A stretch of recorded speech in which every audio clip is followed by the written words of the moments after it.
Hello friends, स्वागत है आपका जेके स्टडी आईक्यू में। आज पढ़ेंगे मैथ्स। क्लास 5 का मैथ्स का बुक है ये। और इसमें कुछ चैप्टर हम करवा चुके हैं। जैसा कि आपको पता है, किसी भी चैप्टर को करवाने से पहले हम उस चैप्टर के टॉपिक को पढ़ते हैं, समझाते हैं, उसके बाद उस टॉपिक से रिलेटेड उसके सवाल को सॉल्व करवाते हैं। तो इसमें देखेंगे हम कौन कौन सा चैप्टर पढ़ा चुके हैं। तो इसमें हम 3 तक करवा चुके थे, गुना और गुणनफल तक। आगे का चैप्टर है गुणज तथा गुणनखंड। पहला चैप्टर करा चुके थे संख्याओं का मेला, जोड़ घटाव भी पढ़ा चुके हैं, गुना भाग भी पढ़ा चुके हैं। चौथा चैप्टर है गुणज तथा गुणनखंड। इस टॉपिक से रिलेटेड कुछ छोटे छोटे पॉइंट थे जिसको जानना जरूरी था, तो आज हम सबसे पहले उसको पढ़ाएंगे। उसके बाद इस टॉपिक से रिलेटेड सवाल को सॉल्व करेंगे नेक्स्ट क्लास में। तो आज हम देखेंगे कि इसमें जो दिया हुआ था कि सबसे पहले दिया था कि भाज्य संख्या क्या होता है। तो ऐसी संख्या जो 1 तथा स्वयं के अलावे किसी भी संख्या से, किसी भी अन्य संख्या से पूरी विभाजित हो जाए, वह भाज्य संख्या कहलाती है। जैसे 4, 6, 8, 9 ये पूरी तरह से विभाजित हो जाएंगी तो ये भाज्य संख्या कहलाएंगी। अगला टॉपिक है अभाज्य संख्या। जिन संख्याओं के केवल और केवल 2 गुणनखंड होते हैं, ऐसी संख्याओं को अभाज्य संख्या कहा जाता है। जैसे 2, 3, 5, 7, 11, 13, 17, 19। तीसरा पॉइंट है अभाज्य संख्या। जिन 2 संख्याओं का एचसीएफ 1 होता है, ऐसी संख्याओं को अभाज्य संख्या कहते हैं। जैसे 9 और 25, 11 और 24, 7 और 13, 0 और 1।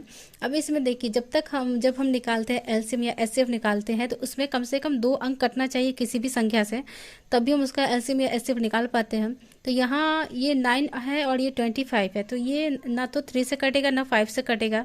तो ये 3 से कट रहा है और ये 5 से कट रहा है, दोनों कोई एक अंक से कट नहीं रहा है। तो ऐसी ही संख्याओं को क्या कहेंगे? अभाज्य संख्या है, जिनका एचसीएफ 1 होता है।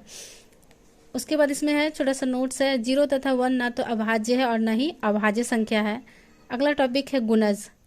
किसी भी संख्या के गुणज उसके गुणकों के रूप में होते हैं। यथार्थ किसी संख्या के गुणनखंड या तो उस संख्या के बराबर होंगे या फिर उससे बड़े होंगे। जैसे 5 के गुणज क्या है? 5, 10, 15, 20 ऐसे होगा। 8 के गुणज होगा 16, 32। जैसे जितना निकालेंगे, अगर 8 का इसके आगे भी निकालेंगे तो यहाँ हो जाएगा 64। तो ये क्या हो गया? गुणज हो गया। इसको और एक तरह से समझ सकते हैं, गुणनखंड किसी वस्तु को अन्य वस्तुओं के गुणनफल के रूप में तोड़ने की क्रिया को गुणनखंड कहते हैं, और इसे परस्पर गुणा करने पर फिर यही मूल अंक प्राप्त हो जाता है। अब जैसे यहाँ दिया हुआ, यहाँ इतना सारा अंक हम दे दिए हैं, अगर हम चाहेंगे 3 का 4 से मल्टीप्लाई करेंगे तो 12 आ जाएगा। इसको तोड़ेंगे तो ये फिर 3 और 4 में तोड़ सकते हैं। 6 का 2 से मल्टीप्लाई करेंगे 12 हो जाएगा। 12 का 1 से मल्टीप्लाई करेंगे 12 हो जाएगा। फिर इसको तोड़ेंगे तो फिर ये 1 और 2 में कर सकते हैं। तो ये कह रहा है कि वो वैसी संख्या जिनको हम परस्पर तोड़ सके और फिर उसको गुना करेंगे तो वो सेम अंक आना चाहिए, उसको क्या कहेंगे? गुणनखंड कहेंगे। अब है विभाजक। जैसे कोई संख्या है 45, 45 में जो है, मतलब मान लीजिए 3, 5, 9, 15, 45 से पूरा भाग लग जाता है। ये जो 45 है उसमें इससे पूरा भाग लग जाता है, इसलिए इन संख्याओं को 45 का विभाजक कहते हैं।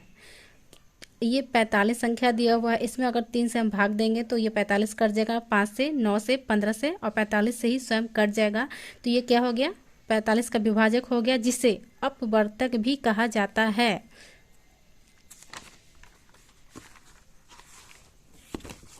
अगला टॉपिक है महत्तम समावर्तक क्या होता है। तो 2 या 2 से अधिक संख्याओं के सबसे बड़े समावर्तक को उन संख्याओं का महत्तम समावर्तक कहते हैं। अब यहाँ पे 2 या 2 से अधिक संख्याओं का जो हम एलसीएम निकालते हैं, उसमें जो दोनों टॉपिक में जो सबसे बड़ा दिया रहता है उसमें से चुनते हैं। तो वही यहाँ पे कह रहा है 2 या 2 से अधिक संख्याओं के सबसे बड़े समावर्तक को उन संख्याओं का महत्तम समावर्तक कहते हैं। जब इस चैप्टर का हम सवाल सॉल्व करने लगेंगे तो और अच्छे से समझ में आएगा, इसलिए हम पहले टॉपिक को अलग समझाए हैं और इस चैप्टर से रिलेटेड जो भी क्वेश्चन है उसको हम नेक्स्ट क्लास में बताएंगे। आगे पॉइंट दिया हुआ है अभाज्य गुणनखंड की सहायता से भी महत्तम समावर्तक निकाला जा सकता है। इसमें है संख्याओं के अभाज्य गुणनखंड में समान संख्याओं का गुणनफल ही इनका महत्तम समावर्तक होता है। अब लास्ट टॉपिक है मेरा लघुत्तम समावर्तक। 2 या 2 से अधिक संख्याओं का लघुत्तम समावर्तक वह छोटी से छोटी संख्या है जिसमें दी हुई संख्याओं से पूरा पूरा भाग लग जाए, उसको लघुत्तम समावर्तक कहेंगे। और अब ये चैप्टर जो 4 है, इसमें इतना ही टॉपिक दिया हुआ था। अब इस टॉपिक को समझने के बाद इस चैप्टर का जो सवाल है उसको हम नेक्स्ट क्लास में बताएंगे, क्योंकि इस चैप्टर को पढ़ाना इसलिए ज़रूरी था क्योंकि सबसे पहला ही सवाल इसमें दिया हुआ था, गुणज और गुणनखंड में अंतर बताएं। फिर आगे दिया हुआ अभाज्य संख्या ज्ञात करें। फिर नेक्स्ट दिया हमारा गुणनखंड ज्ञात कीजिए। तो जब तक हमें ये चीज़ पता नहीं होगा तो हम इस सवाल को कैसे बना सकते हैं। तो इसलिए सबसे पहले इस चैप्टर से रिलेटेड जो भी छोटा सा टॉपिक दिया हुआ था इस बुक में, उसको हम पढ़ा दिए हैं। अब नेक्स्ट क्लास में इस सवाल को सॉल्व करेंगे। आज के लिए इतना ही। Thank you class.